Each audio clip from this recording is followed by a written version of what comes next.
근데 지금 당정청이 합의한 사안인데 지금 경기도에서만 전 도민들에게 100% 지급을 하겠다 이렇게 약속이 된 사안입니다. 당장 다른 캠프에서 뭐 정세균 캠프에서는 반역이다 이런 표현까지 나왔는데요. 자, 이렇게 꼭 해야 하는 이유 어디에 있을까요?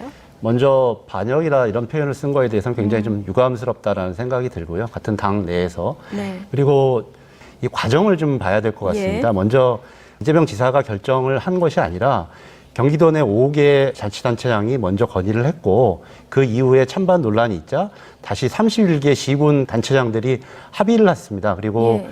경기도 내 유일한 교섭단체인 더불어민주당 경기도의회에서도 건의를 했기 때문에 이 자체가 아래로부터 올라온 결정이었다라는 측면을 좀 봐주셔야 될 것 같고요. 예. 그런 가운데서 88%를 정부에서 여야가 합의해서 결정한 것 자체가 88%라는 것을 넘어서면 안 된다라고 저는 의미하지는 않다고 생각합니다. 예. 그게 지방자치제의 좀 본질이라고 생각을 하고요. 정부의 재정 여건이라든지 이런 것 때문에 88%까지는 지급이 되었지만 그에 따른 추가 부담을 하는 것은 지자체가 해야 될 몫이기도 하고 이게 시민들의 권한이라든지 권리를 축소하는 침입적 행위가 아니라 예. 오히려 수혜적 행위이기 때문에 우리 행정법에서도 여러 가지 근본 원리상 이런 부분까지 제한하는 것은 오히려 좀 너무 과도한 지방자치제의 본질을 좀 모르는 이런 행위다라고 생각합니다. 예. 지금 국민의힘에서도 뭐 비판하시는 분이 있지만 당내에서도 이 지사직 유지, 당장 뭐 이러려고 지사직 유지하냐 이런 비판 나올 수도 있을 것 같은데요. 그 이전에 지금 코로나19라는 엄중한 상황들에 예. 대해서 뭐 잘 알고 계실 거라고 생각합니다. 그런 가운데서 지사직을 던지고 선거에 올인하는 모습 자체가 어떻게 국민들에게 판단되겠습니까? 그래서 예.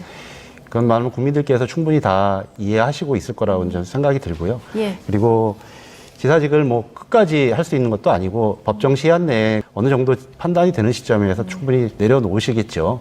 그런데 네. 지금은 코로나19로 그런 민생도 좀 돌봐야 되는 상황이고 그 민생을 돌본다는 게 방역도 잘하는 것이지만 어떤 경제 살리기, 뭐 골목 상권 지키기 이런 것들도 다 돌봐야 될 우리 도지사의 책임과 역할입니다. 그래서 예. 지금 그런 부분들을 비판하시는 부분은 비판을 위한 비판이라고 저희들은 좀 판단을 하고 있습니다. 예, 지금 코로나19가 워낙 위급한 상황이다 보니까 경기도지사직 유지하는 게 맞다.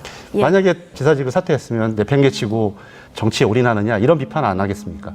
앞으로 지금 후보들 사이에 네거티브 중단하고 경선에 앞으로 누가 되든 승복하자. 공감대도 이루어진 것 같은데 이제 휴전이 된 겁니까? 뭐 휴전이 됐다기보다도 국민들께서 저희들이 처음 경선을 시작하고서 굉장히 좀 관심을 가져주셨습니다. 그런데 이 네거티브인지 아니면 좀 강한 비판인지는 잘 모르겠습니다만 그런 것들이 좀 강화되고 나서는 따가운 눈총으로 좀 바라봐 주셨어요. 실제로 예. 여론조사에서도 부정적인 결과도 나타나고요.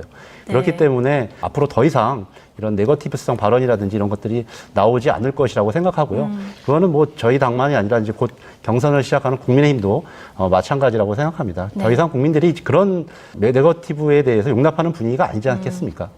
국민의힘에서 당 지도부하고 후보 캠프 간에 잘 봉합이 되면 좋겠습니다만은 조금 신경전이 오고 왔는데 어떻게 보고 계십니까?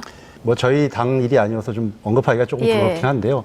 저는 맨 처음에 이게 노이즈 마케팅이 아닌가라는 생각도 했었습니다. 아, 노이즈 이- 마케팅이 아닌가? 그런 예, 생각을 왜냐하면 이게 하셨다. 좀 컨벤션이 관심을 끌기 위해서는 약간 옥신각신하는 면도 있고 또 그러다가 갑자기 수락도 하고 뭐 결단을 했다 뭐 이러면서 관심을 끌어올리는 경우들이 횡행이 있었거든요. 정치에서 네. 보면. 그래서 그런 좀 의구심도 한편으로 하면서 윤석열 총장의 저런 태도를 보면서 또 하나 네. 들었던 생각은 당이라고 하는 것은 룰이 있고 공식 기구의 어떤 의사 결정이 있는 겁니다. 그걸 따라야 되는 것이 당원이 갖는 의무이죠. 어느 정당이든 그것이 뭐 보수든 진보든 간에 그런 룰 자체는 다 비슷한데요. 예. 뭐 자기 마음대로 뭐 참여하겠다 안 하겠다 이렇게 하는 자체가 결국 당에 대한 어떤 그런 기본적인 원리도 모를 뿐만 아니라 그리고 이 과정에서 지금 많은 국민들이 궁금해하시는 게 14명, 16명 나오기 네. 때문에 어떤 정책인지 궁금해하신단 말이죠. 그래서 빨리 그런 검증의 무대로 올라와라고 하는 게 국민적인 또 저는 요구라고 생각하거든요. 예. 그런 측면에서 잘 따라야 되는 게 당원의 책임 아니겠습니까?